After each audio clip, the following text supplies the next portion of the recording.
Welcome to the bird media. నేను మీ పవన్ కృష్ణమూర్తి. మహాసంగీత దర్శకుడు ఇసాయి జ్ఞాని ఇళయరాజాకి ఢిల్లీ హైకోర్టు షాక్ ఇచ్చింది. సో వార్త చూస్తే 1976 నుంచి 2001 సంవత్సరం వరకు మధ్యకాలంలో ఇళయరాజా సంగీతం అందించినటువంటి మొత్తం 134 సినిమాల ఆడియో హక్కులు ప్రముఖ ఆడియో సంస్థ సరిగమకే చెందుతాయని చెప్పి కోర్టు స్పష్టం చేసింది. నాటి చిత్ర నిర్మాతలు ఆ హక్కులను శాశ్వతంగా సరిగమకు అమ్మేశారని చెప్పి కాపీ రైట్ చట్టం కింద ఇళయరాజాకు యాజమాన్య హక్కులు లేవు అని జస్టిస్ తుషార్ రావు తీర్పు ఇచ్చేశారు. అనేక హిట్ సాంగ్స్ తోటి ఈ కాపీరైట్ ఇష్యూ మొదలైంది. ఎపినియా పొన్నిలవే వంటి ఆల్ టైమ్ హిట్ సాంగ్తో మొదలయ్యి డిజిటల్ ప్లాట్ఫామ్లకి ఇళయరాజా అనుమతులు ఇవ్వగా సరిగమ సవాల్ చేసింది. నిర్మాత వద్ద వేతనం తీసుకొని కంపోజ్ చేసిన పాటలపై హక్కులు నిర్మాతకే చెందుతాయి. ఈ క్రమంలో ఆ హక్కులు సరిగమకు బదిలీ అయ్యాయంటూ కోర్టు స్పష్టం చేసింది. దీని మీద తీర్పును అప్పీల్ చేసే అవకాశాన్ని ఇళయరాజా కోర్టు కల్పించింది. సో అప్పీల్ చేసుకుంటే మళ్ళీ సుప్రీంకోర్టుకి వెళ్తారో ఢిల్లీ కోర్టులో తేలుతుందో మళ్ళీ తెలియదు. కానీ రైట్స్ ఇష్యూ అయితే ఇప్పుడు మళ్ళీ చర్చనీయాంశం అయింది. ముఖ్యంగా ఇళయరాజా పద్ధతి, ఆయన తీరు. ఇప్పటివరకు ఇళయరాజా రైట్స్ కోసం వేరే వాళ్ళ మీద కేసులు వేసిన బాపత్ ఉంది, కానీ ఆయన మీద ఇప్పటిదాకా ఎవరు వేయలేదు. సరిగమ వేసి వాళ్ళకి కావాల్సిన ఆర్డర్ తెచ్చుకుంది. ఒక రకంగా వాస్తవమే, నిర్మాతలు డబ్బులు పెడుతున్నారు. నిర్మాత డబ్బు పెట్టినప్పుడు ఒక సంగీత దర్శకుడో ఒక నటుడో లేదంటే ఎవరైనా సరే టెక్నీషియన్ దానికి పనిచేసిన వాళ్ళు can they claim copyright on that product? ఒక సినిమా మీద, ఒక పాట మీద చేయగలుగుతారా? చేయలేరు. బికాస్ డబ్బులు రెమ్యునరేషన్ తీసుకున్నారు కదా. చాలా పద్ధతిగా చెప్పాలంటే బర్డ్ మీడియా అనేటువంటి యూట్యూబ్ ఛానల్కి నేను ఒక ఎంప్లాయీని యాజ్ చీఫ్ ఎడిటర్ కింద పనిచేస్తున్న ఎంప్లాయీని. నేను అనాలిసిస్ ఇస్తున్నాను. స్క్రీన్ మీద నా ఫేస్ కనిపిస్తోంది, నా వాయిస్ వినిపిస్తోంది, అన్నీ ఉన్నాయి. ఇది నేను ఒరిజినల్గా క్రియేట్ చేస్తున్నటువంటి కంటెంట్. దీనికి నాకు నెల జీతం వస్తుంది. నెల జీతం తీసుకుంటున్నాను కదా అని చెప్పి బర్డ్ మీడియా వాళ్ళు ఈ వీడియోని వేరే ప్లాట్ఫామ్లో ఎక్కడ వేయడానికి వీలు లేదు అని చెప్పి నేను పెట్టాను అనుకోండి, ముందు ఉద్యోగం బీకి పంపేస్తారు. సేమ్ ఇదే లాజిక్, మరి ఇంత చిన్న లాజిక్ కాకపోయినా సేమ్ లాజిక్ ఇక్కడ కూడా అప్లై అవుతుంది. సంగీత దర్శకుడిగా మహాజ్ఞానిగా ఇళయరాజా అంటే నెత్తి మీద పెట్టేసుకుంటాం. అసలు మొహమాటం లేదు. ఒక తరం లేదు. ఇళయరాజా పాట విననటువంటి ఒక తరం లేదు. బేసిక్గా ఇప్పుడున్నటువంటి వాళ్ళకి తెలియకపోవచ్చేమో, కానీ ఇళయరాజా పాట వినబడని ఇల్లు అంటూ ఉండేది కాదు. ఆయన కంపోజ్ చేశారు, మ్యూజిక్ ఇచ్చారు, ఎన్నో లబ్ధ ప్రతిష్ఠులైనటువంటి గాయకులతో పాటలు పాడించారు. ఒక నొటేషన్ రాయడం దగ్గర నుంచి పాటలో ఇన్స్ట్రుమెంటేషన్ ఎలా ఉండాలి ఏంటనేది ఆయన క్రియేట్ చేశారు. ఆయన ఏం ఫ్రీగా చేయలేదు.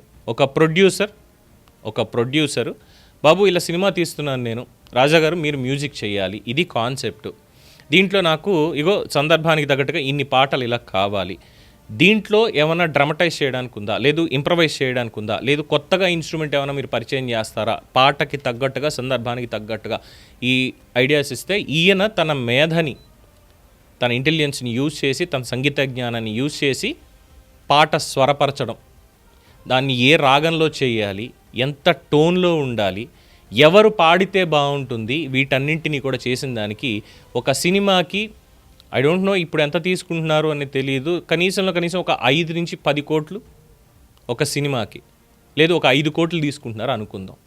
ఆ పాటని క్రియేట్ చేసి ఇవ్వడం కోసం 5 కోట్ల డబ్బులు నేను తీసేసుకున్నా. ఇప్పుడు ఆ పాట కాపీరైట్ నాదే, ఎక్కడ వాళ్ళు ఎవరు యూజ్ చేయడానికి వీలు లేదు అని అంటే ప్రొడ్యూసర్లకు ఇంకేం లేదా? డబ్బులు పెట్టినటువంటి ప్రొడ్యూసర్లకు ఏం లేదా? ఇంకేముంది, సినిమా హిట్ అయిపోయింది కదా, మ్యూజిక్ బంపర్ హిట్ కదా, డబ్బులు బాగా వచ్చాయి కదా, డబ్బులు మీకు బాగా వెనక్కి వచ్చేసాయి కదా, ఆ ప్రోడక్ట్ మీద మ్యూజిక్ మీద రైట్స్ మాకే ఉంటాయి అనేటువంటి లాజిక్ తీస్తే ఎవడేం చేయలేడు. రిస్క్ తీసుకున్నటువంటిది ప్రొడ్యూసర్, మొత్తం టీంని గ్యాదర్ చేసినటువంటిది ప్రొడ్యూసర్, డైరెక్టర్ దగ్గర నుంచి యాక్టర్స్ దగ్గర నుంచి 24 క్రాఫ్ట్స్ ఇంక్లూడింగ్ మ్యూజిక్ డైరెక్టర్తో సహా. దానికి ఎవరితో పాటలు పాడించాలి, ఎవరితో లిరిక్స్ రాయించాలి. మరి ఆ లెక్కన ఇప్పుడు ఒక లిరిక్ ఉంటేనే ఈయన మ్యూజిక్ చేయగలుగుతారు. ఓన్లీ బ్యాక్గ్రౌండ్ మ్యూజిక్ ఇచ్చేలేదు కదా, పాట పాడడానికి పాట రాయాలి కదా. మరి ఆ పాట రాసినటువంటి రచయితకి ఏమైనా వెళ్తోందా? ఎందుకంటే ఎస్పి బాలసుబ్రహ్మణ్యం గారు కచేరీ చేయాలన్నా, లేదంటే ఒక పబ్లోనో ఒక క్లబ్లోనో ఇళయరాజాకు సంబంధించినటువంటి ఒక ఫాస్ట్ బీట్ ఒక మెలోడీ ప్లే చేయాలన్నా పర్మిషన్స్ తీసుకోవాలి. ఖచ్చితంగా పర్మిషన్స్ తీసుకోవాలి. మీరు కమర్షియల్గా యూస్ చేస్తున్నారు, అది నాకు కాపీరైట్ ఉంది, దాని మీద నాకు రాయల్టీ వస్తుంది. ఎలా అవుతుంది అది? ఎలా పాసిబుల్ అవుతుంది? ఆల్రెడీ డబ్బులు తీసేసుకున్నారు. ఒక సినిమాకి డబ్బులు తీసుకున్నారంటేనే అక్కడితోటి ఎండ్ అయిపోయినట్టే. ఎవరైనా తర్వాత వచ్చి సార్ ఆ సినిమాలో పాట భలే చేశారు సార్, మీరు ఎంత గొప్పగా ఉంది సార్ ఇన్స్ట్రుమెంటేషన్, అసలు ముఖ్యంగా గీతాంజలిలో సార్ మీరు ఆ పాటలో వాడిన వైలెన్స్ కానీ బ్యాక్గ్రౌండ్ కానీ ఎంత అద్భుతంగా ఉన్నాయి సార్ అంటే, అవునండి ప్రొడ్యూసర్ గారి టేస్ట్ దానికి తగ్గట్టుగా కథ అలా వచ్చింది, పాటకి రచయిత అలా రాసిచ్చారు, వేటూరు సుందరమూర్తి గారు అలా రాసిచ్చారు, దానికి ట్యూన్ అలా వచ్చింది, అన్నీ అలా కుదిరేయండి, ఇది చెప్పుకోవడం వరకు బాగానే ఉంది. ఆ పాట నేను ఇప్పుడు పాడుకుంటున్నాను అనుకోండి, నేను పర్మిషన్ తీసుకోవాలా? లేదు, నేను ఒక వేదిక మీద పాడుతున్నా ఎక్కడికో వెళ్ళడానికి, పర్మిషన్ తీసుకోవాలా? ఇంకా మాట్లాడితే కొన్ని చోట్ల రియాలిటీ షోస్లో కూడా ఈ పాట పాడడానికి లేదు అన్న వార్త కూడా విన్నా. ఎంత షాకింగ్ అది. సో ఇప్పుడు ఒక ప్రొడ్యూసర్ డబ్బులు పెట్టి సినిమా ప్రోడక్ట్ నాదిరా నాయన ఇది మొత్తం అని చెప్పి రిస్క్ తీసుకొని చేస్తే హిట్ అయింది పోయింది అనుకోండి, ఓకే, ఫ్లాప్ అయిపోయింది మొత్తం, మ్యూజిక్ ఎంత బాగున్నా చేసినా ఫ్లాప్ అయిపోయింది, నష్టపోయాడు మొత్తం, చిల్లిగా లేకుండా అయిపోయాడు ప్రొడ్యూసర్. ఈ సినిమా హక్కులు ఎవరికి ఉంటాయి? ఇళయరాజాకు ఉంటాయా, లేదంటే డైరెక్టర్కి ఉంటాయా, హీరోకు ఉంటాయా, హీరోయిన్కి ఉంటాయా, ప్రొడ్యూసర్కి ఉంటాయా? ప్రొడ్యూసర్ కదా అల్టిమేట్ ఇక్కడ, డబ్బులు పెట్టేవాడు కదా, డబ్బులు పెట్టేవాడు లేకపోతే వీళ్ళు ఎవరు లేరు కదా. ఇది ఎందుకు గుర్తుపెట్టుకోరు రైట్స్ దగ్గరికి వచ్చేసరికి? సో ఇక్కడ ఈ పాయింట్లో ఇదే అయ్యింది. ఎవరైతే ప్రొడ్యూసర్స్ ఉన్నారో శాశ్వతంగా హక్కుల్ని, యాజమాన్య హక్కుల్ని వాళ్ళకి అమ్మేశారు. దానికంటే ముందే ఇళయరాజా తన హక్కుల్ని అమ్మేశాడు ప్రొడ్యూసర్కి. ఈ లాజిక్ ఎంతసార్లు ఎన్ని మాట్లాడినా ఎవరు పట్టించుకోరు. అల్టిమేట్గా ఏంటంటే సినిమా అనేది కమర్షియల్, ఎవరు ఫ్రీగా ఏం చేయట్లేదు.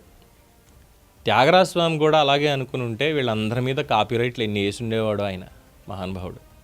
72 మేళకర్త రాగాలని యూజ్ చేసుకుంటూ వీళ్ళు చేసేటువంటి ఈ పాటలు, అందులో ఇన్స్ట్రుమెంటేషన్, వీటన్నిటిని వైలిన్ తయారు చేసిన వాడు కాపీరైట్ వేయట్లా, నా వైలిన్ దాన్ని ఇగో ఇలా చేశారు, అందరూ వాడుతున్నారు, ప్రతి ఒక్కడు కట్టంటారు నాకు అని చెప్పి దిక్కుమాలిన లాజిక్లు అవుతాయి.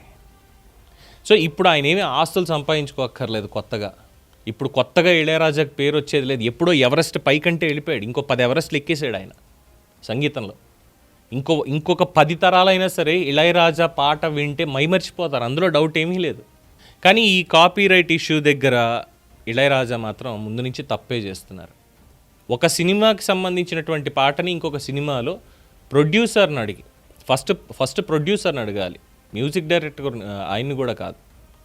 ఒక 10 సెకండ్స్ 15 సెకండ్స్ 30 సెకండ్స్ ఒక లిమిటేషన్ ఉన్నా కానీ అది వాళ్ళ ప్రోడక్ట్ కాబట్టి వాళ్ళని అడిగి వేరే సినిమాలో యూజ్ చేసుకోవచ్చు. రెంట్ ఇప్పుడు రీమేక్ సాంగ్స్ అని వస్తున్నాయి, ఫలానా హీరోదంటే హీరో గారు చెప్పి ఎగ్జాంపుల్ అండి, చిరంజీవి గారి పాటలు రామ్ చరణ్ సినిమాలోను సాయంత్రం తేజ్ సినిమాలోను రీమేక్ చేశారు, పాత పాటలు ఇంకా రీమేక్ చేశారు. ఈ రీమేక్ చేసినప్పుడు చిరంజీవి గారి దగ్గరికి వెళ్ళి డాడీ నీ పాట నేను రీమేక్ చేసుకుంటాను ఆ సినిమాలో అంటే, నేను రైట్స్ ఇచ్చేస్తాను రా పర్వాలేదని చిరంజీవి గారు అనడానికి లేదు. ఆ సినిమా ప్రొడ్యూసర్ దగ్గరికి వెళ్ళి సార్ ఈ పాట నాన్నగారి సినిమాలో పాటని నా సినిమాలో ఇలా పెట్టుకుందాం అనుకుంటున్నాను అంటే ఈ ప్రొడ్యూసర్ ఒప్పుకోవాలి. అక్కడున్న లాజిక్ అది. సో ప్రొడ్యూసర్లను వదిలేసి వాళ్ళకున్నటువంటి రైట్లను వదిలేసి మొత్తం రైట్స్ అన్నీ నావే అనుకుంటూ కూర్చుంటే ఇళయరాజాకు పరువు పోవడం తప్పితే ఏం మిగలదు. ఈ వయసులో ఇంత పేరు సంపాదించిన తర్వాత ఇసైజ్ఞాని ఇళయరాజా గారికి ఈ కేసులు ఇవన్నీ పెట్టుకుంటూ వెళ్ళి చెడ్డ పేరు తెచ్చుకోకూడదు. అంత మహాజ్ఞాని, అందరికీ అభిమానపాత్రుడైనటువంటి సంగీత దర్శకుడు, అందరి జీవితాల్లో ఒక భాగం అయిపోయినటువంటి సంగీత దర్శకుడు. ఆయన పాట పాడుకొని వాళ్ళు అంటే ఎవరు ఉండరు. ఆ గొప్పతనం సరిపోదా? ఇందులో ఏం మాట్లాడడానికి లేదండి. దీని మీద మీ అభిప్రాయం తెలియచేయండి. చూస్తూనే ఉండండి ది బర్డ్ మీడియా.